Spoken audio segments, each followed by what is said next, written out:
Okay, I see 10:30 on the clock, so we will get the Safety Connection started. Good morning, everyone. Welcome to this morning's Safety Connection, with the topic being ergonomics within the retail sector, preparing for peak season. I'm Laura Veldhuizen, one of the ergonomists with Workplace Safety and Prevention Services. A little note on today, you can see the session is being recorded, and it is copyrighted.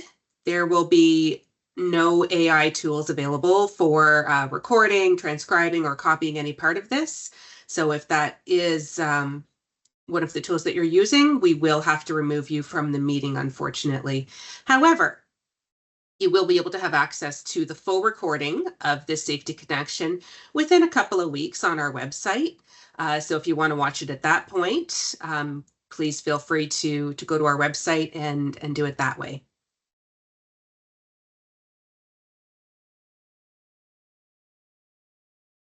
Just to notice that there are a number of images within the presentation that are all free for us to be using. We've copyrighted them under the Getty Images, so we just ask that they are not used in any other way.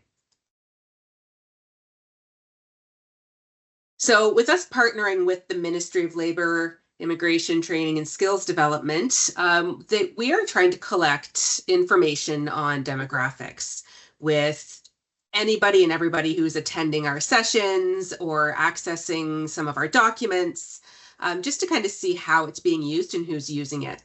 So we'd like you to click on this link. It's also been put in the chat, and just work on completing that for us, just so that we can kind of capture where you're coming from and what's going on with respect to that. And I'll keep moving along while you're doing that in the background. So for audio, computer audio is recommended. However, there is the phone conference available within the meeting invitation. So if you need to be on the go listening, please do it that way. Although we want you to do it safely if that's the case. Throughout the session, your microphone will remain muted. There will be no way to unmute your microphone, and same with your camera. And that's just for ease of viewing for the session itself. However, there are a number of different ways you can still interact within the session, and I will be asking you to do so throughout the session. So we've got the reactions, which I already saw a thumbs up at some point there, and I'm getting another one now. So it's on the top of the bar there. You can use any of the reactions you like throughout the session, right? So just interact as you feel appropriate. There will be a couple of chats throughout the session, and I invite you to participate there. We'll be trying to actually use some of that information that you're providing for future sessions that we're kind of developing with respect to the whole retail campaign. So your information is highly requested. And the meeting chat. We love chatting. We love hearing what you guys have to say, and sometimes the polls or the reactions just aren't enough. So please feel free to put as much in there as you would like. I do have it open on my computer. I'll be trying to watch that as the presentation's going on. And I do have some colleagues in the background kind of watching for questions coming in. So if you have a burning question, go ahead and put that in, and I'll either try to address it at that point, or we'll take a look at them at the end of the session and have some question and answer time at the end. Just note that it is public. Everybody will see it who has access to that chat within the session. So we just ask that discretion is used. For accessibility, we do have live captions available. So again, the top toolbar, you can use the more and then go through and select turn on live captions. And same with viewing. You can view this through full screen instead of all of the other bits and pieces around. It may restrict usability of some of the other features, so you may have to turn it on and off depending on how that's working for you.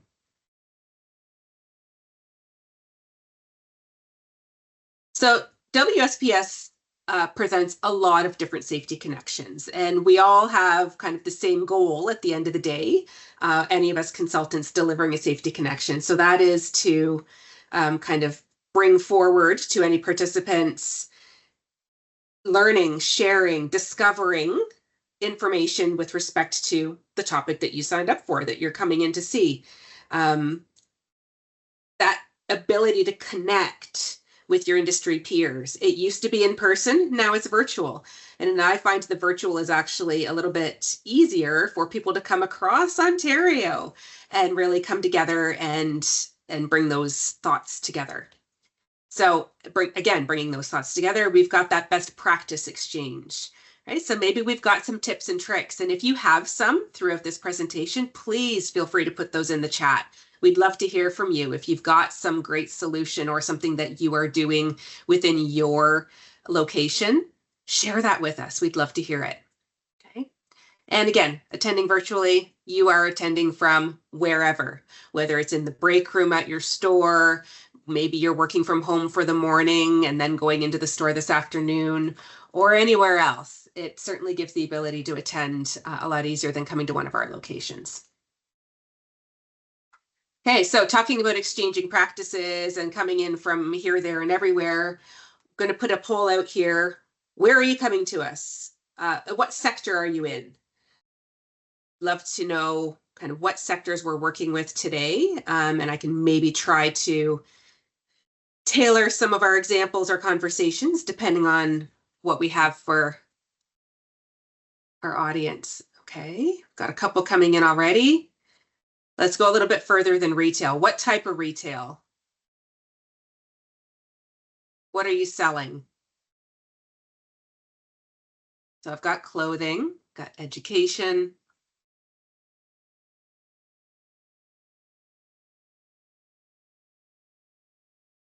There we go. Okay, grocery, thrift store, distribution. Okay, lots of different stuff going on so far. And that's what we expect when we actually are kind of just going retail sector. We understand that there are so many different avenues and facets within there, which kind of makes this working on this campaign pretty exciting because it's so different depending on where we're going. Okay, furniture.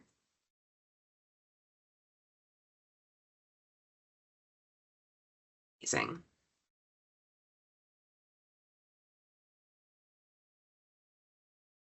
Great.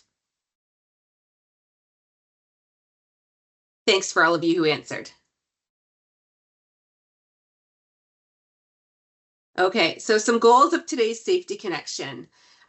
We'll start off with getting into some details with respect to the ministry's ergonomics campaign that they decided that they would focus on the retail sector for their 25-26 campaign year for the ergonomists.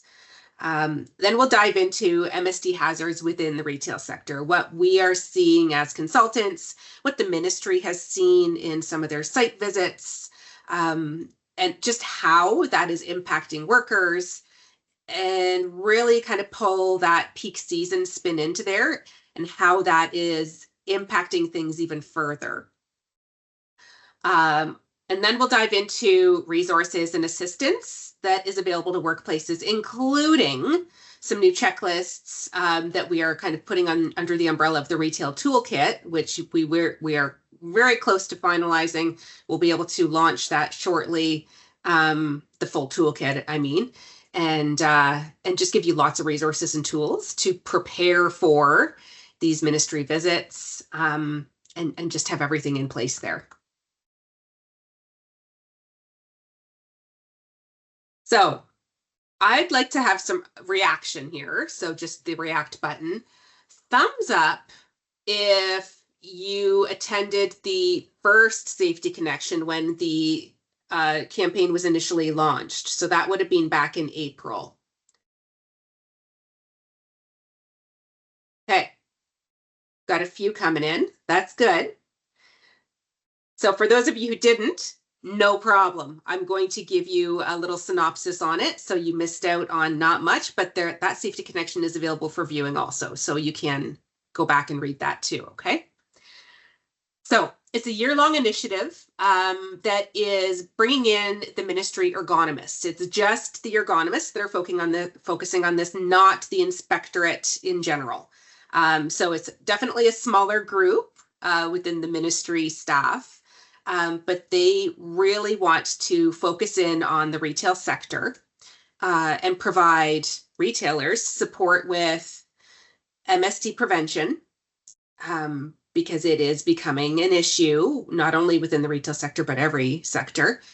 And then they're taking a look at a couple of different things that, as ergonomists, we are just kind of starting to dabble in and take a look at, kind of expanding our views on things. And that is working on ladders and falls associated with working on ladders. Okay, and then handling materials and retrieving materials at heights. We're starting to see an uptick in incidents there. And then finally, an increased awareness of struck by risks to retail workers. So it's quite an expansive campaign, thinking about MSDs in general, and then with all of that ladder use and the struck by piece. So lots to consider, lots to take a look at, but don't worry, we have some resources for you to help you out. So the campaign timeline, it launched in April. So it's been going on for over 5 months now. And that initial launch was more of just the education and awareness piece. So that's where we were partnering with the ministry to kind of come together with resource fabrication and just increased awareness and resources with respect to that. In June, the enforcement phase came in.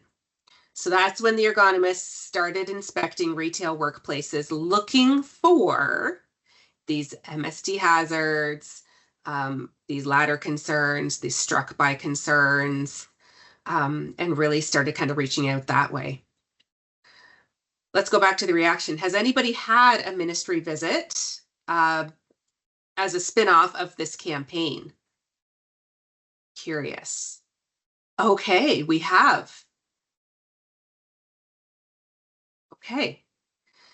So we've checked in with the ministry, I'd say a few weeks ago now, just to kind of see if we could pull any stats or any updates with what was going on there. And yeah, they've made some visits and they are certainly finding things that really are honing in on all three of those topics: the ladder use, the MSDs, the struck by. So there's no real surprises. There's no real deviation from the initial campaign direction. So, I mean, that's good for our resources and what we're going to do for assistance for you. But why are these ergonomists focusing on the retail sector? Well, we've got some statistics that were pulled from WSIB. And you can see the time period was from 2020 to 24. So they're actually pretty recent with respect to using WSIB stats. So it's pretty helpful. And they use these stats to actually drive a lot of their campaign direction. So they're not just kind of picking things out of the air. They're taking a look at statistics and kind of saying, what can we focus on based on high incidence rates of certain injuries or sectors?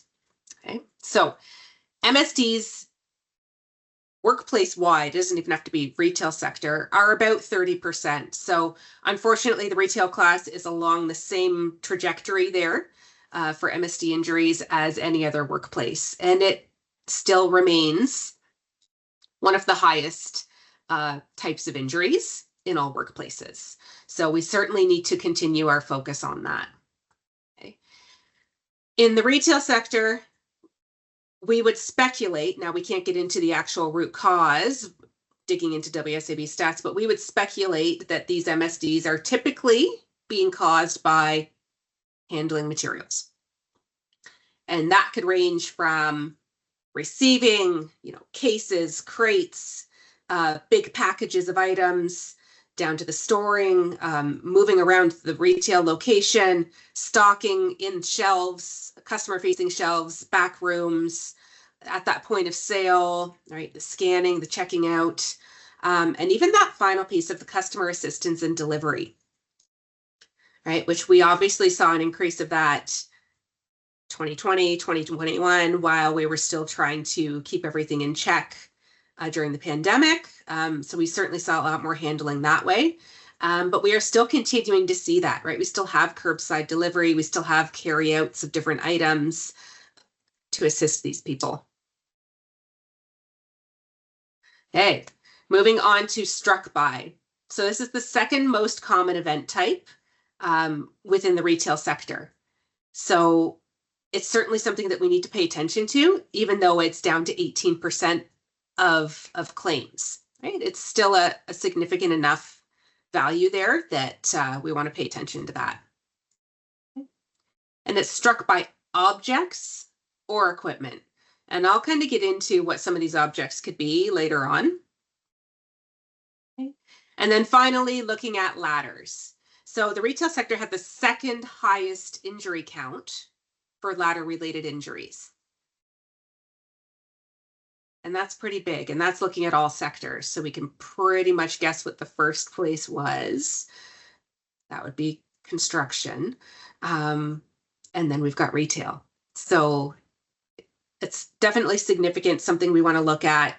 And when digging into those ladder injuries, most prevalent were strains and sprains.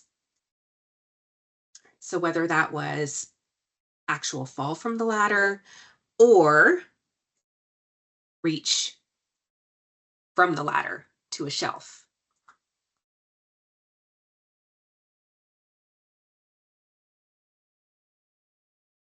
All right. So a brief rundown on what to expect if you have a ministry ergonomist come visit your site. For those of you who haven't had a visit, here it is. Okay. So anytime the ministry comes to visit, whether it is a general inspector, industrial inspector, or an ergonomist, they have the right to come in and ask any and all questions about your internal responsibility system, right? So they can ask your Joint Health and Safety Committee minutes. They'll certainly ask to have your representative available, or at least be ready for questions and walking through and that kind of stuff, or your health and safety representative, depending on your numbers of staff. So yeah, they will look at any and all documents related to that health and safety documentation. They'll want to delve into any MSDs that you've had reported, right? And what you're doing about it, what's going on, what was the root cause, why did this happen, to see, if there's anything that they can do to assist with improving that for other workers. Okay. They'll want to take a look at your policies and procedures. So with respect to MSD prevention, safe material handling, right? Those are all pieces that can be included in your health and safety policy and should be. And then finally, they'll take a look at what training workers have been given and documentation with respect to that. So you want to make sure that you have all of those documents up to date and easily accessible in the event that you have a visit. More specific to an ergonomist coming on site, they will certainly want to do a walkthrough of your workplace and actually see work being done. As an ergonomist, we love to watch workers work. We can certainly try to piece things together during break time, or sorry, this spot isn't being used at this point. But really having that observation piece is the most ideal way to see what's going on. We see how workers are handling items. We see their postures. We see what's being handled, and even like how it's being handled from and to, the pick points, that kind of stuff. Okay. They may take actual measurements, right? Using a measuring tape, getting their force gauge out, taking photos, taking videos, because they may want to run an analysis on their end, depending on what their concerns end up being throughout the visit. Okay.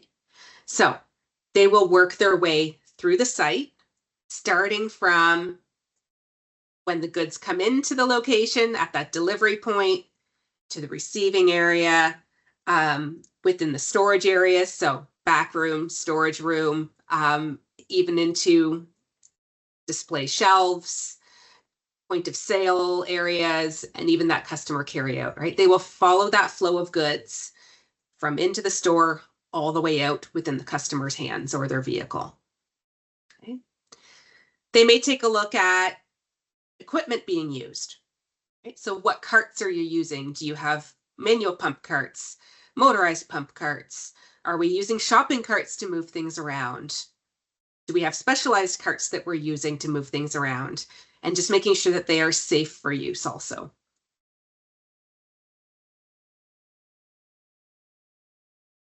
So what are we looking for when we are talking about MSD hazards? So the three main hazards that as ergonomists that we look for in a task are in the middle there. So we've got high force. So that is essentially making your muscles work, right? Pushing, pulling, lifting, lowering, carrying, even grasping, right? So holding on to something, handles, that kind of stuff. Okay. The next one is awkward posture. So how is our body moving throughout our task? So if we're talking about handling items within the store, it's how is it being handled? How is our body moving throughout that handling of an object? Right? Are we reaching? Are we bending? Are we getting our hands into awkward postures because there isn't a handle or the handle isn't working well for us? Okay. And then the final piece is how often are we engaging in that? Or how long are we engaging in that? Right? So are we lifting 20 boxes a minute, unloading a load that just came in? Or are we holding a case, carrying it through the location because the aisles are so narrow, there's no other way to get there. So that would be kind of the prolonged piece versus that frequent piece. Okay. So ideally,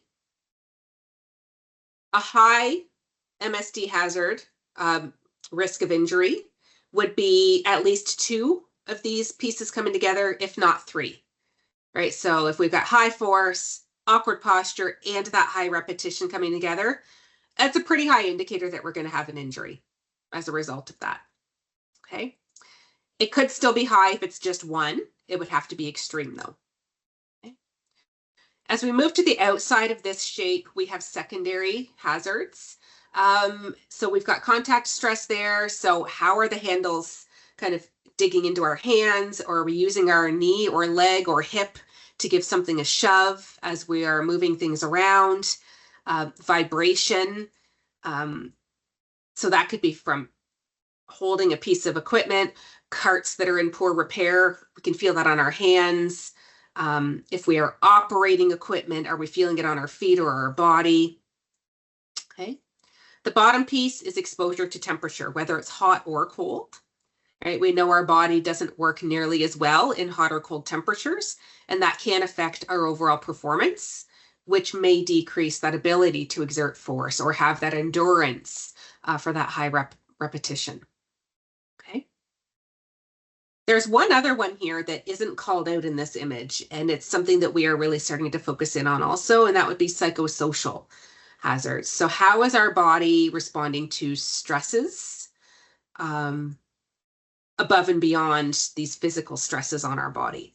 Right? So how are we dealing with that increased workload? How are we dealing with customer interactions that are stressing us out?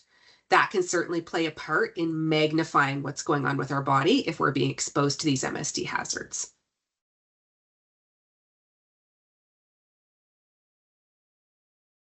So ergonomics is the answer to MSD hazards. So really it's trying to optimize human performance by bringing together a good work system or a good environment that is really going to work well for the human. Right? So how is it really making it easy for us? Well, we're reducing reaches, we're reducing weights, we're reducing frequency, we're just making it easier on the body. I jokingly say that, you know, we're trying to make work easier for workers, and really, you shouldn't have to work to work. Okay? If we are optimizing things and making things as well as it can be, yes, we're still getting tasks done, We just want to make it as easy for the worker as possible, right? So we're kind of honing in on the job demands, what actually needs to be done, those essential tasks, and how we can get the worker to do them the easiest, most efficient way for them. So it's actually looking at a lot of quality and just overall performance that way and efficiency. Okay. So it's very human-centered, which sometimes when you're looking at health and safety and other inspections, we don't really notice that, but we are very worker-centered and human-centered. Okay. So poor ergonomics is what leads to MSD injuries. Okay, so typically MSDs take a long time to come on. It's not that initial, oh, I strained my back and I could feel it at 10:56. I bent over and grabbed something and I could feel my back. Yes, we have those overexertions, and yes, that's still technically a strain and MSD. However, the majority of these take a long time to come on, and we can't really pinpoint exactly when and where it happened. So root cause analysis, injury investigation is very difficult for this. Okay.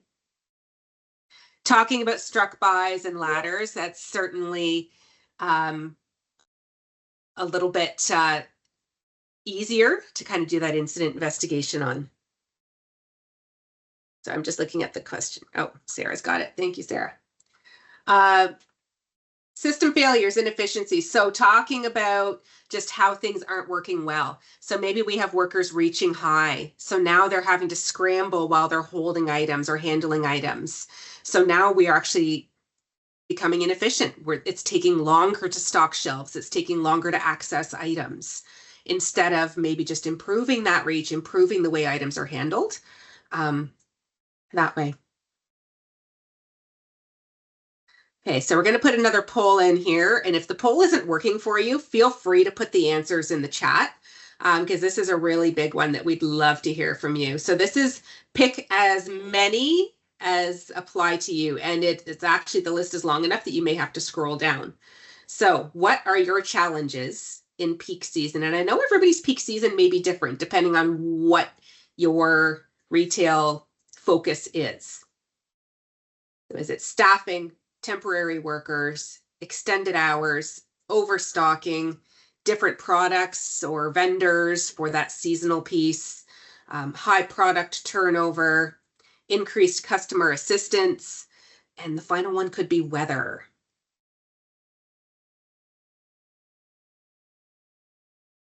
Just taking a look at these rolling in.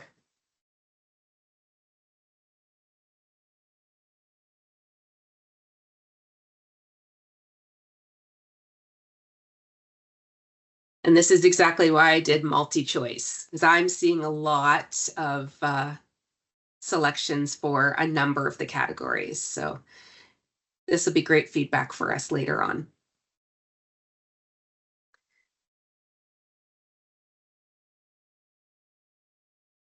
So I would say that I've got 3 top ones coming in. The top one is staffing, increased customer assistance, and weather. And then the next closest ones would be extended hours, overstocking, and high product turnover. Excellent. Okay, thanks everybody.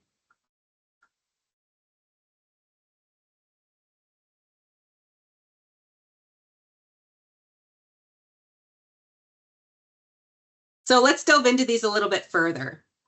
So with staffing, especially during peak season, we could certainly have extended hours, right? Opening earlier, let's say if it's a garden center, open extended days. Maybe we're not closing on Sundays because that's peak gardening season, let's say, and everybody's gardening on the weekend. Typical holiday rush, stores are open later, they may open earlier. So we are really trying to work with the staff we have, let's say, but we have more hours that we need to fill. So we could be asking workers to take on extra shifts, longer shifts, right? Which certainly could lead to some problems. right? That means it's increased exposure to these MSD hazards that they are potentially having within the workplace, right? Maybe we have retention. All of a sudden it's like, well, I'm sorry, I can't work these extra shifts. I can't work over on the weekend. So they're saying no to shifts, or they are outright done, which means you're bringing new staff in. Right? And we all know that training a new person doesn't happen overnight, even if they have experience within kind of that same work environment. There's still things to learn. So they're not up and running as easy as it would be as a seasoned worker. Same with temporary workers, right? If we are just calling them in for that busy season, we have to make sure that they're trained. We have to make sure that they're upskilled and they know exactly what's going on. And they're only around for that certain period of time. So it's certainly a challenge to bring that on. And we have to make sure that anybody and everybody who's a staff member is fully aware of all of the hazards within the workplace, right? So it's even increased onboarding. So we certainly appreciate that extra that is involved with staffing.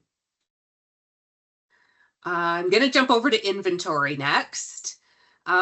So peak season, holiday season, we are getting extra stock in because we've got a sale starting on Thursday or Friday. And all of a sudden we know that the customers are going to want to buy 10 of these items each. So we have pallets and pallets and pallets of them, let's say, or boxes and boxes and boxes of them. Well, where are they going to be stored? Right? Because we don't have this huge storage room that we use all year round necessarily, or if we do, we still have stuff in there. It's not an empty room. So we really need to try and pay attention to where all of that is being stored, and it tends to overflow, right? Maybe we have it stored in aisleways. Maybe we have it stored up on higher shelves that maybe we're not using as frequently during the off season, but have to access regularly during the peak season. Okay. Speaking of accessing, high product turnover. So we have these items that people are coming into your store and wanting to access rather quickly. And, within a couple of weeks or a month or that busy season, we have that product coming in and out of the store, right? As quickly as it's going out, we've got new shipments coming in and we need to get that out to the floor because customers are looking for it. So it's a lot of handling, it's a lot of shipments. And again, depending on when these shipments come in, we are finding space for them in the storage room, or we are trying to stage them out on the floor while still trying to keep it safe for everybody. Okay. Maybe we have different products coming in or different vendors that we're giving a try for the holiday season. So all of a sudden, it's not our typical stuff that we're not used to handling as workers. We're not used to storing. We don't have space for it, or it's different space for it, that we have to try and make things work. Okay, so it can be a very big challenge there.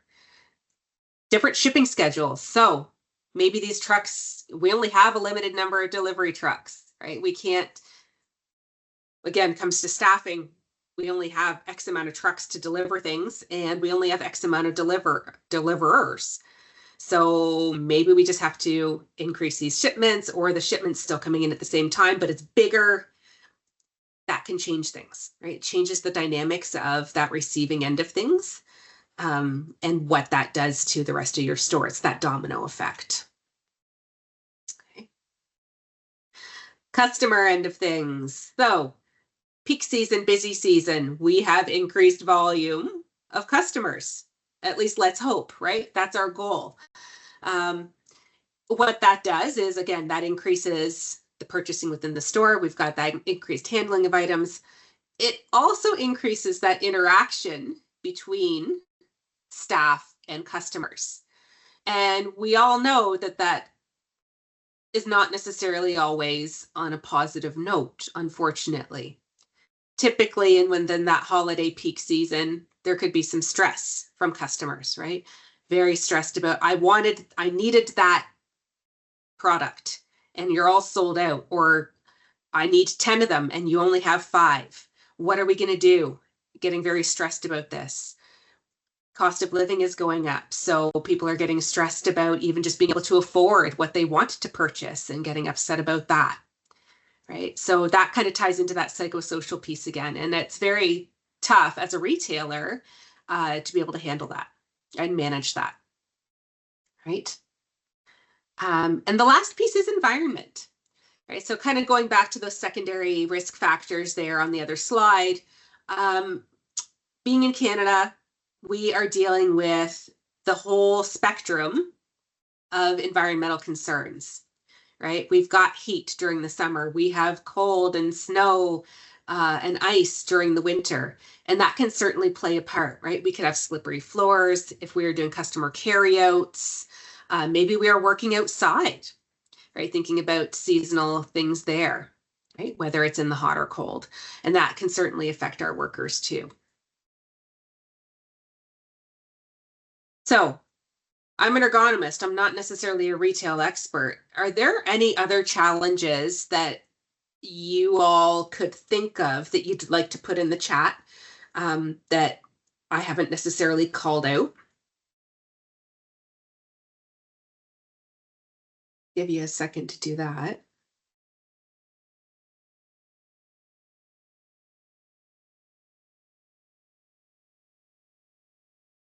Seeing anything coming in, so I'll continue on, but if you think of anything, please put it in. Oh, employee training, if there is seasonal training. Yeah, absolutely.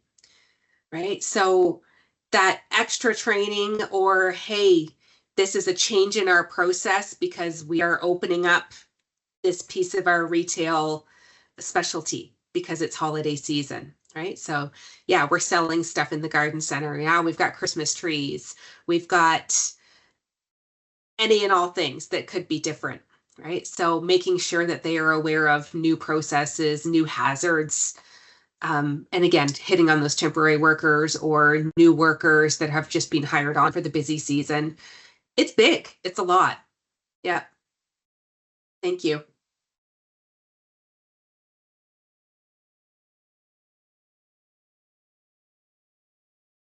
So I think I've kind of hit on this already, but just to kind of reiterate things here. So why are we focusing on peak season?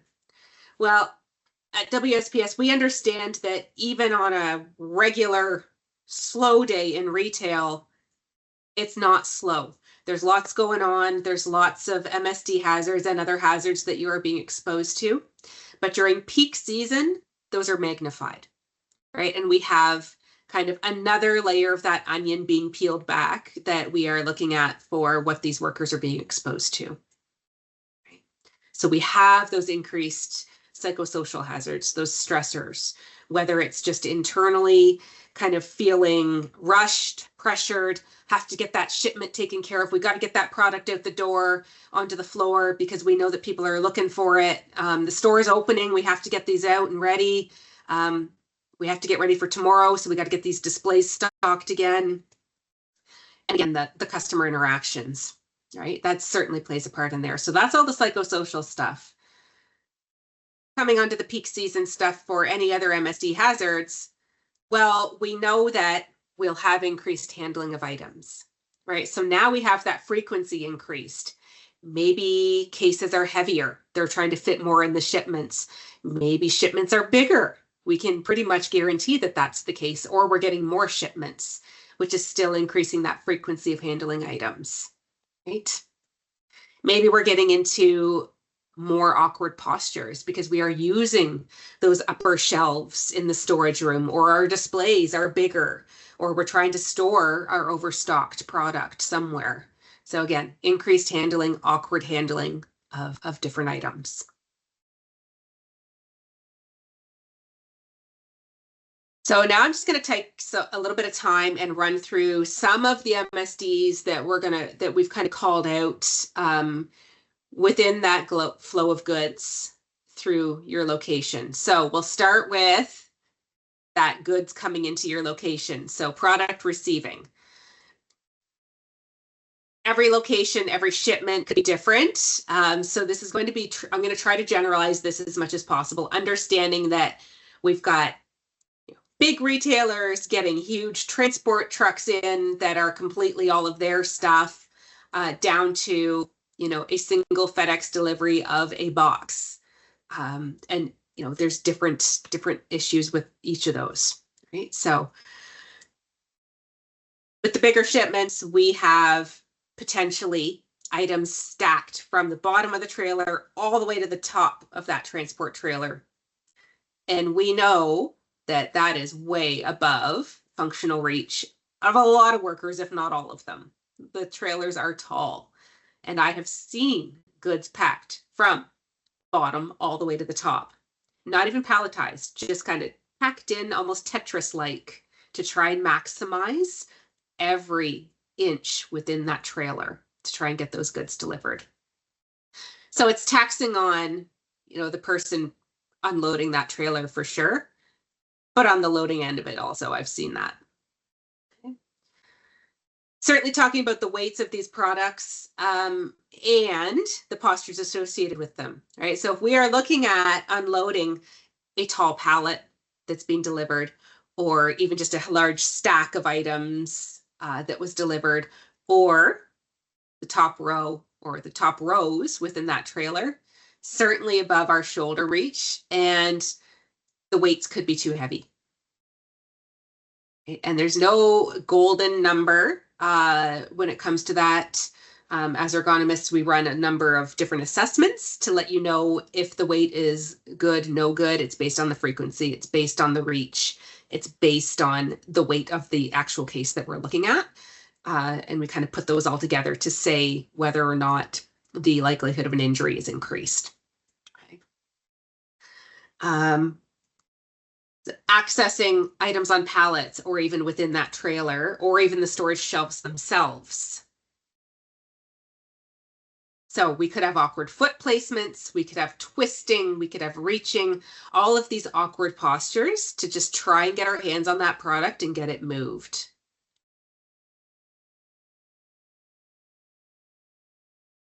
We have repetitive, high-paced lifting. Again, we've got to get that stuff unloaded. We've got to get it into our storage shelves or just directly out on the floor because we need to get that cleared out. Maybe we have another shipment coming in. We have a truck waiting, right? Or that product is waiting to go out on the floor. We need it. Let's go.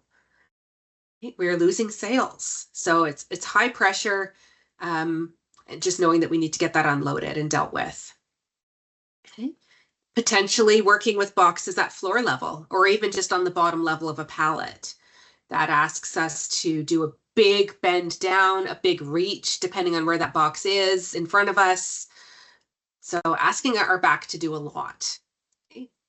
And if we're in that big bend, that could be putting a lot of strain on our back, especially when we're handling items of any weight.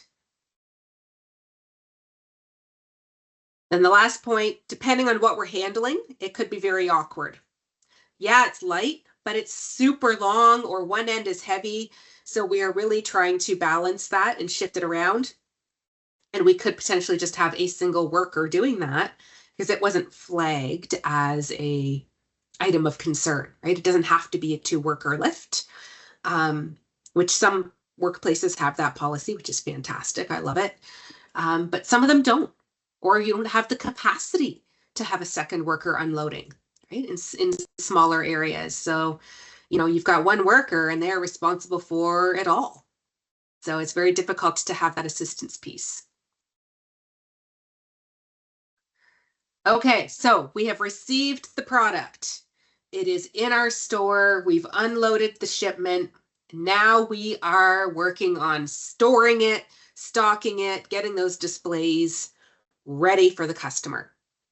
Okay, so again, we are looking at potential reaches beyond that functional reach, right? And that's kind of above your head, above that shoulder reach, still being able to safely grasp an item without it falling on us or causing harm to our body.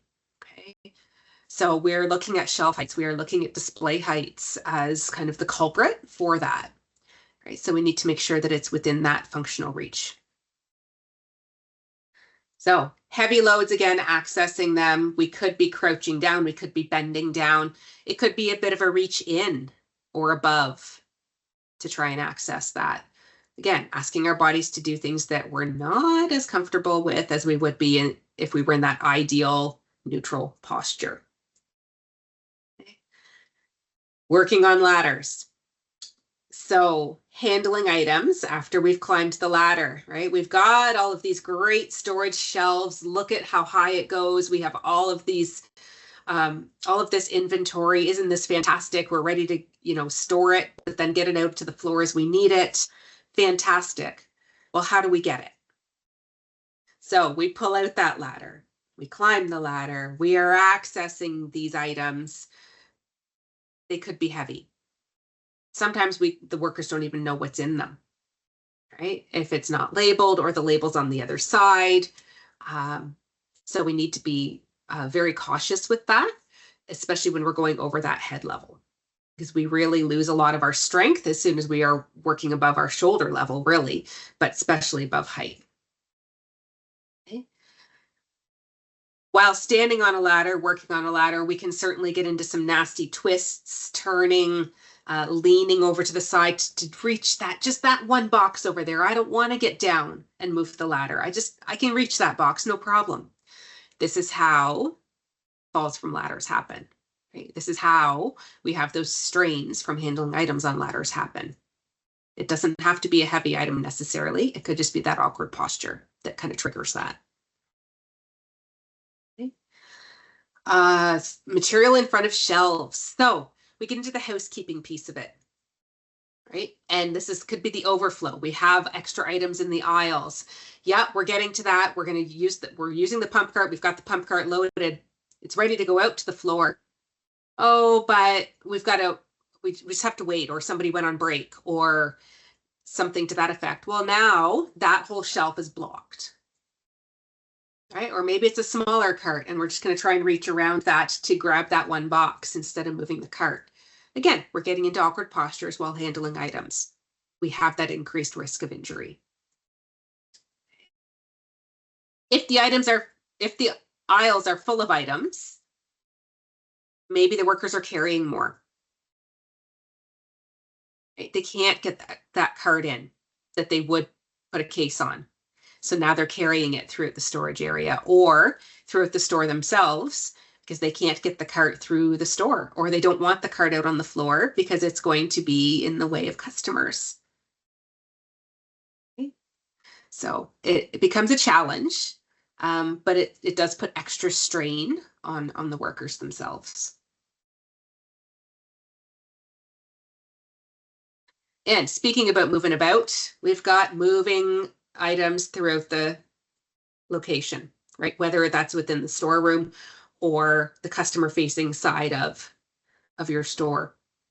So overloaded carts like this picture, or improper carts like this picture, we see on a frequent basis, right? It's real easy to grab a shopping cart and just use that for moving things.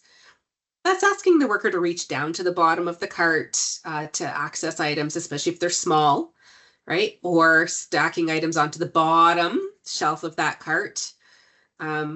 More significantly, though, and this is kind of a line of sight more than anything else, is now we don't have that line of sight.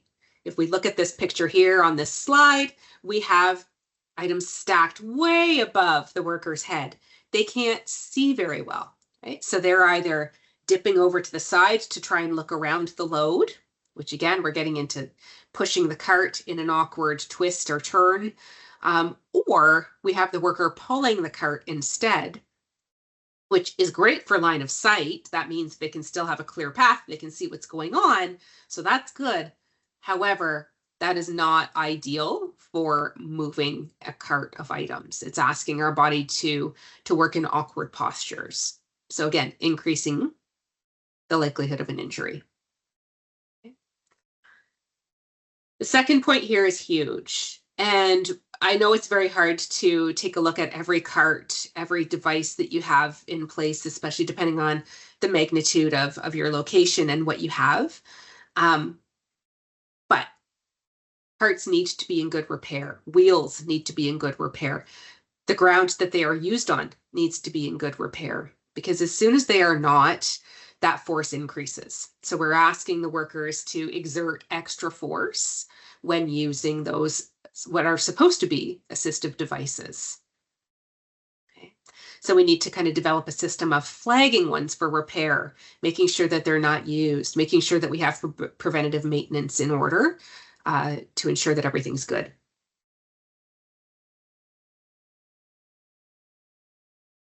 Okay, big thing, again, talking on flooring here is those transitions, right? If we have dock plates, we have to make sure that they're smooth enough that we're not having to use extra force to get items on and off. And even general floor, right? Do we have those door thresholds that we're trying to get carts over? Maybe we need to look at having them a bit smoother, a little less angled to allow those carts to go up and over easier. And again, that housekeeping piece, we want to try and keep aisles as clear as possible of small debris along with large objects so that that cart can be used as frequently as possible.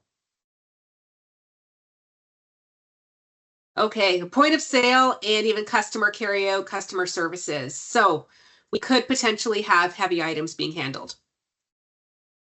Right? I'm seeing more and more that there is kind of that internal process for workers to say, no, just leave that in the cart, or yeah, I'll come around and scan it. Don't worry about it. Don't put it up on the counter or the conveyor, which is fantastic.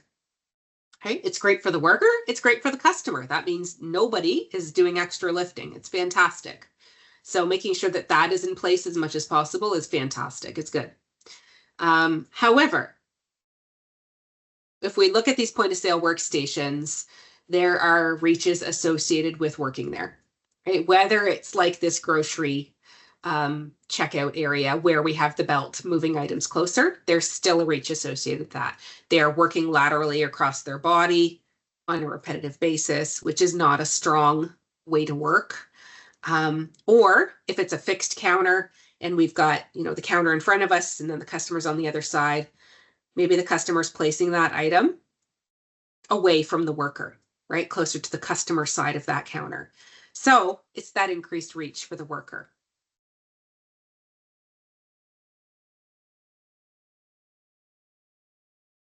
Okay, moving on to struck by. So we think of struck by and we are automatically thinking of, a worker being struck by something large, which is certainly the case in a lot of instances, right? Having that interaction with moving vehicles, right? The delivery truck, customer vehicles. If we're doing a carryout, if we are, corralling carts, anything where we have that interaction, we can certainly have struck by. However, thinking about smaller struck bys, but still significant struck bys, we could have objects falling on workers, right? So thinking of items falling from shelves, falling from displays, falling from that overstock area, right? Maybe it was just put up in haste, or got those Tetris boxes and I just need that one. So you end up having a box above it come out with it and it falls on you. Right? It does happen. And depending on what's in that top box, it could cause a severe injury. So we need to be careful with that.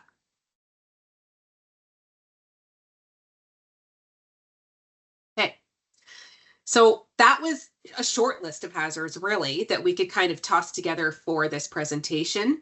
I'm going to introduce the checklists that we developed right now. So all of these links are available for you to click on, and you can take a look at the checklists at your leisure. The links to these will also be emailed out shortly after the Safety Connection. So if you don't get them now, that's fine. They'll be in an email, so you can watch for that coming in. I'm going to take you for a quick tour through each of the checklists. These checklists are to help you identify hazards within your location that an inspector may be looking for, right? The agronomist may be looking for if they are making a visit. Okay. So these are all WSPS resources. We are also partnering with Cree MSD to create some other sort of pictogram resource pieces specifically on handling items on ladders, along with kind of storage room design resources. Stay tuned for those. They're still in development. They're going to be fantastic pieces, though. So as soon as they're live, hopefully we'll be able to let you know, or just keep your eyes peeled for those. Okay. So we'll start with handling materials, manual materials handling. And this is just a snapshot of the first page of the checklist. If you've clicked on the links, don't get scared and run away. It's a lot of pages, a lot of things to work through, but it does call out a lot of hazards. So it's helpful to work through them. Okay. So in this material handling checklist, here are the topics that are covered. We've got lifting, lowering, carrying, the pushing, pulling of carts or other devices, equipment or tool use. So that could come down to even just how the scanner is handled. Okay. Workstation design. Are we reaching? Is it an ideal height? That kind of stuff. Work organization, right? Do we have rotation? Are we able to change things up? The environment itself. Is there training present? And so this is getting into more of the IRS, the internal responsibility system stuff, right? Training, policy, program, procedures. How is your return to work process, your disability management piece? Do we have all these in place, or are they in the works? And if they're not, what can we do? Right? All of these have kind of an area for comments, next steps, and really the recommended actions, right? What should we do next? And we've also provided you WSPS solutions, right? So we're not going to leave you high and dry and just say, well, you found some issues, now what? We're going to try to give you some tools to work yourself on that, along with, if you are really stuck or want to call in an expert, we certainly have a ergonomist ready at the helm to give you some assistance with that. Okay, so this is a long one. There's lots of topics, but it hits on a lot of different pieces that that can be very helpful for you. The next one is manual material handling on ladders.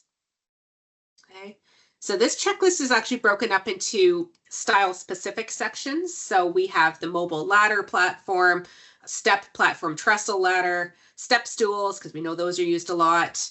Sliding or fixed or extension ladders.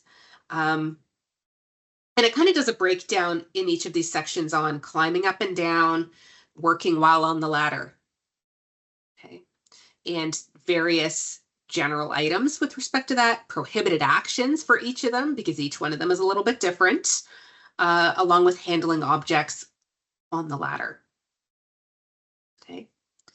And I will put this disclaimer out right now that we do not recommend ascending, descending the ladder while handling items. And we know this is a challenge within the retail sector. And we've had numerous meetings, numerous discussions about, well, how do you actually get work done with respect to that? So, and this is where these resources that we're partnering with Cree MSD is kind of coming into play. We are trying to come up with other solutions for you to make that work as safe as possible, knowing full well ladders still have to be used to be able to maximize your storage space. Final checklist is for that pedestrian safety in retail. Okay. So it does a good breakdown on, do we have any of that IRS stuff in place, right? Do we have programs? Do we have training? And what does that hit on? Is it adequate?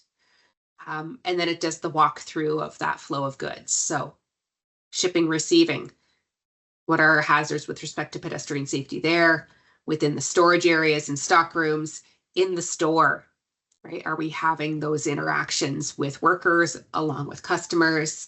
And again, with that carry out and curbside pickup.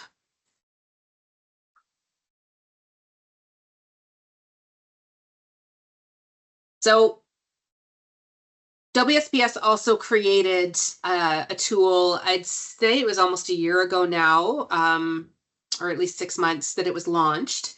And it's called Ergo Insights. And again, your resource email, along with the resources slide at the end, will have a direct link to this. But it is actually design guidelines that we have kind of put together for you to kind of say what those reach zones should be, what those work zones should be for working comfortably. Okay. So these are just a few snapshots. I've got a few slides of these and how they can be applied to the retail sector. because it was just kind of a broad tool that we just created for any and all workplaces. However, we can take that retail spin on it for sure, because we want you to take a look at those reach distances. We want you to take a look at those ideal lifting zones, and just how they can work best for you in how you are handling items within your location. Thank you, Sarah. She put the link in for you. I was trying to lead up to it. Okay, so lots of different things here talking about the unloading station. So maybe we raise that pallet up as we're getting to the bottom, so we're not reaching down to the bottom of it.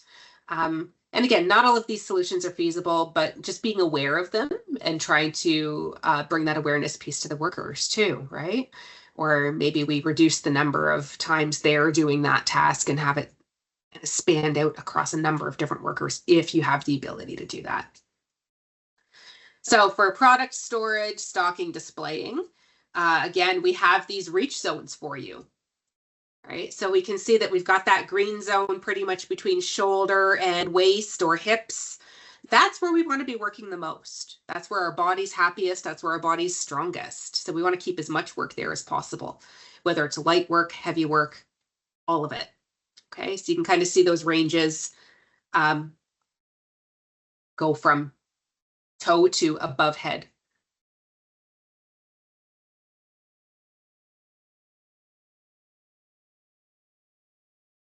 Moving items through the location. So product transport. So lots of cart recommendations here, right? So where should the handles be? How high should these items be stacked so that our view isn't obstructed? So just having these values in mind and taking a look at your carts or how the carts are used could certainly help improve that line of sight.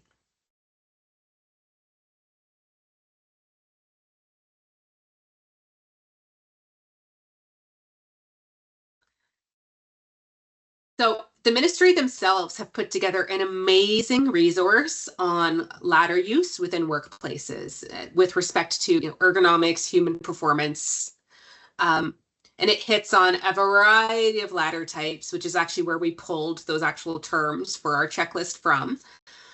So they give great examples of what each of those ladders are in case you're like, I have no clue what type of ladder we have. It's there, it'll help you. And it really gives some good direction on the proper use for each of those types of ladders.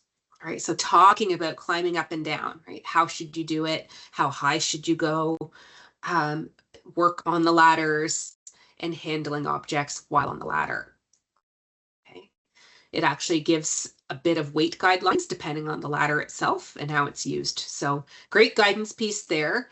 There's a lot of information in there, so I didn't want to go down that rabbit hole because I want to make sure that you guys get as much out of this as possible. But the link is there. Again, that'll be in your resources also. So if you don't get it now, that's okay.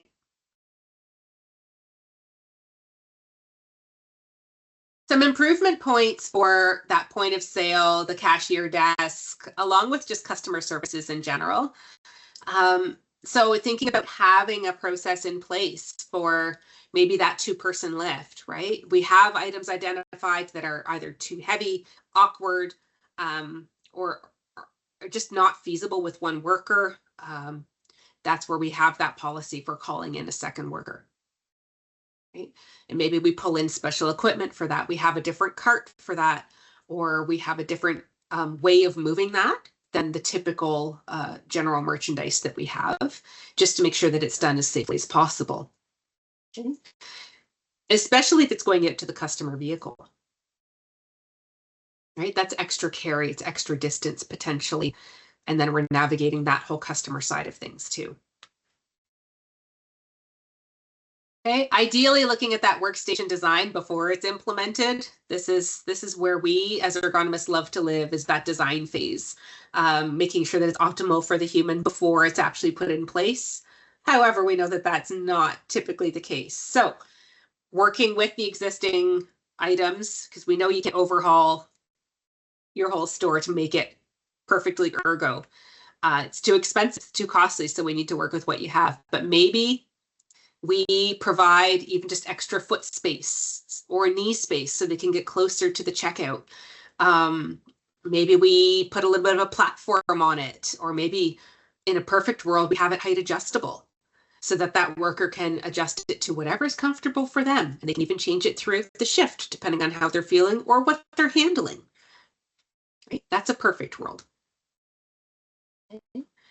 Taking a look at the scanners themselves, making sure that the workers aren't adopting awkward postures to scan an item, right? So we're seeing these double-sided scanners now that have pretty much like a 90-degree, right? We've got one here and we've got one on the bottom.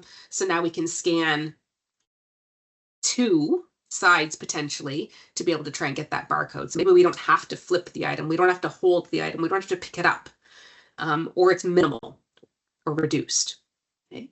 Maybe we're using a mounted hand scanner, so we just run the barcode under it instead of using that scanner and getting into all of the awkward wrist postures that are possible. The awareness piece is huge for workers in general, just handling those items, making sure that they're not compromising themselves while handling them. Right? So using two hands whenever possible, reduced reach whenever possible. If we have a conveyor, use the conveyor to move the item as close to you as possible instead of reaching for it. Okay, it seems easy and everybody should understand that, but it's those little reminders throughout the day becoming constant kind of conversation that is most helpful.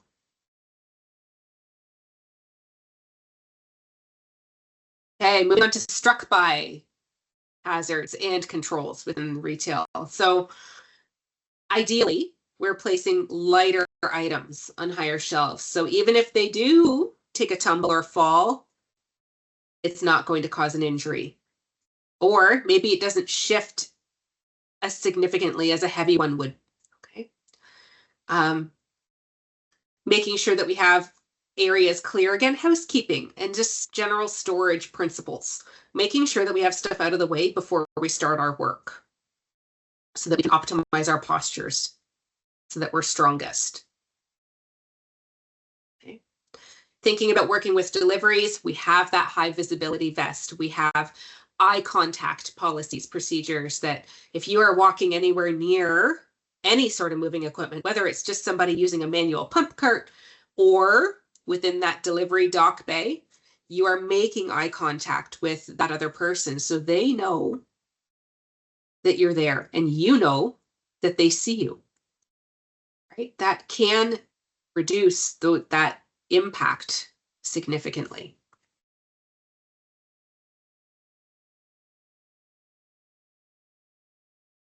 So I already mentioned the high vis vest, even just lighter colors, right? Instead of wearing black out if you're receiving an evening delivery, right? Making sure that we have something that makes us increasingly more visible. Okay. Having designated safe zones, so whether that's pedestrians only or vehicles only, signage on doors that could be going into these higher traffic areas, again, clear communication, having good lighting, right? Making sure that we can actually see what's happening around us, having extra mirrors, those mirrors mounted up high, so it increases that line of sight and visibility for people approaching a corner or walking down a corridor to see if it's actually safe.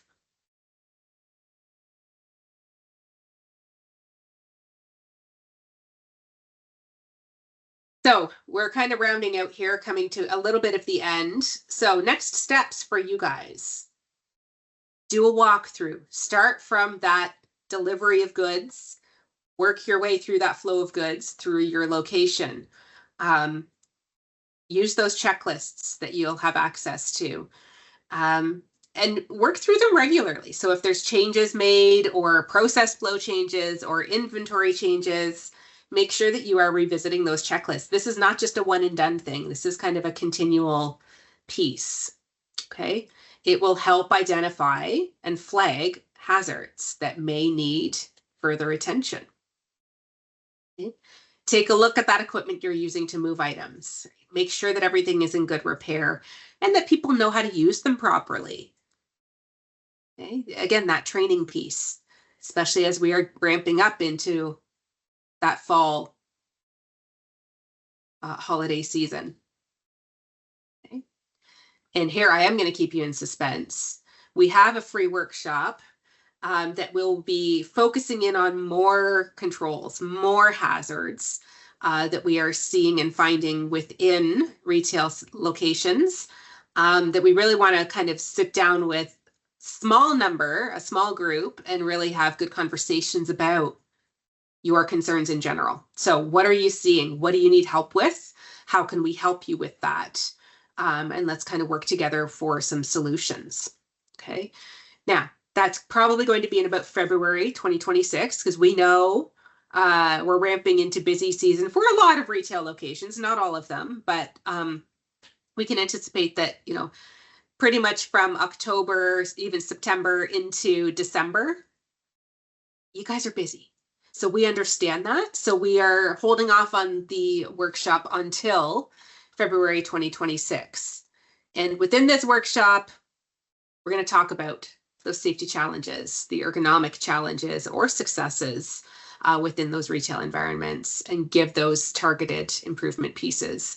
So yeah, we're looking at February 2026. Stay tuned for a posting with respect to that, signups, timing, all of that kind of stuff. But we are very excited to be able to roll that out. It's kind of something new that we're trying to focus in on and really give you guys some targeted attention for this stuff.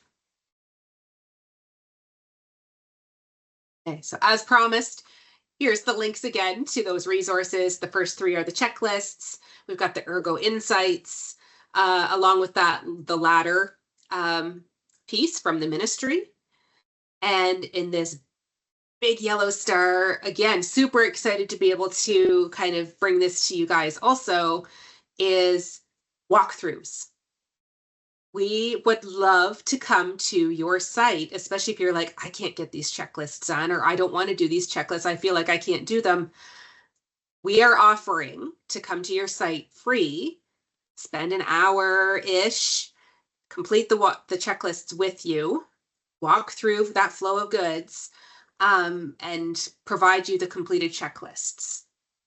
So the link is there. Jump in on that registration. It is a limited kind of number of offerings that we are doing this for. Again, us ergonomists are limited in numbers ourselves. We're a small army, small but mighty army. And but we are very excited to be able to provide this for you guys, to give you that piece of help. And just discuss any concerns that you have there, right? How can we make this better for you? Or, yeah, this is a concern, and maybe we'll pull some trends, and maybe we'll be able to see some of these trends and emerging things and be able to address those in the workshop also. Okay, so we're very excited to be able to provide this for you.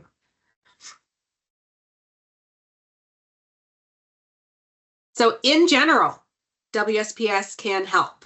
We have lots of resources on our website at WSPS.ca. We have various complimentary consulting services, right? We can come do a walkthrough for free.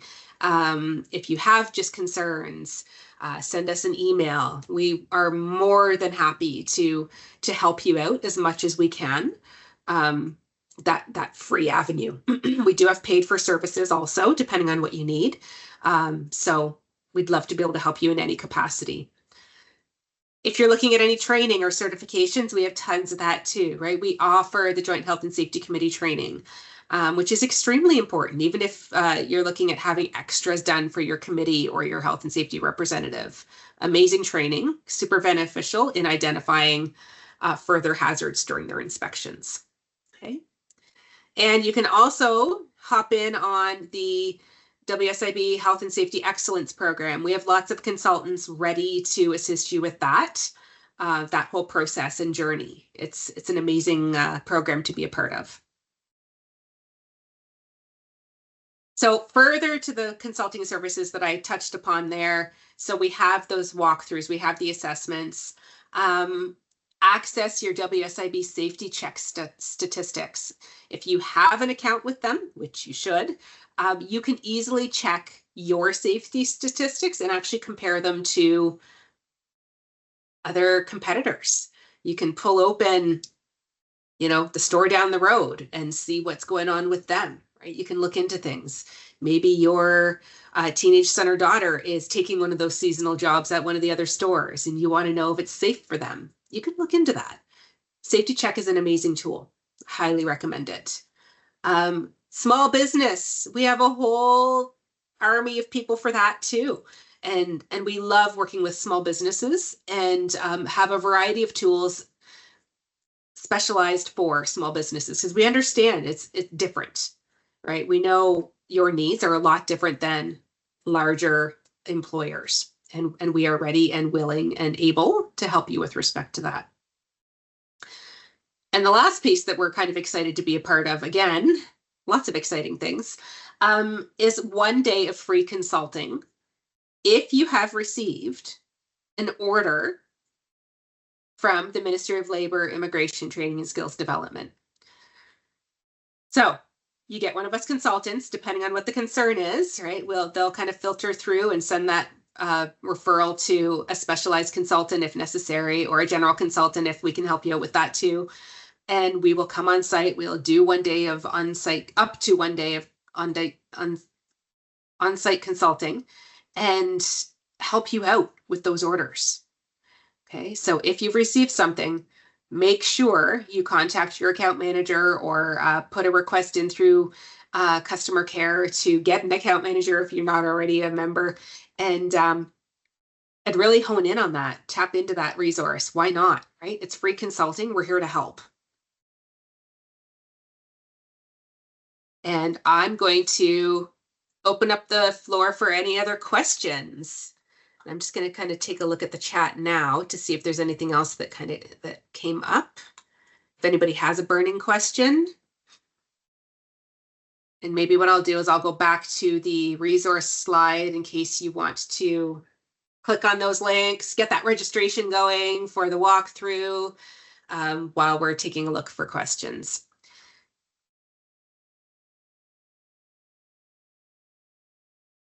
And if you don't have any questions right now, please feel free to reach out to myself. The contact information will be in the email following this session, or anyone else that you have contact with through WSPS, and we can certainly help you out with that.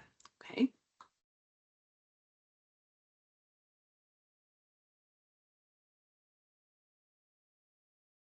So it looks like Sarah answered a question in the chat already. Oh. Thank you. Yeah, so I think at this point, unless any other questions come in, I'm going to thank you all for attending today's session. Like I mentioned at the beginning, the recording will be available within a couple of weeks or so. So if you want to rewatch it or send it to somebody else or have a colleague watch it, by all means, click on it and go for it. Okay. Have a safe and healthy and happy Wednesday.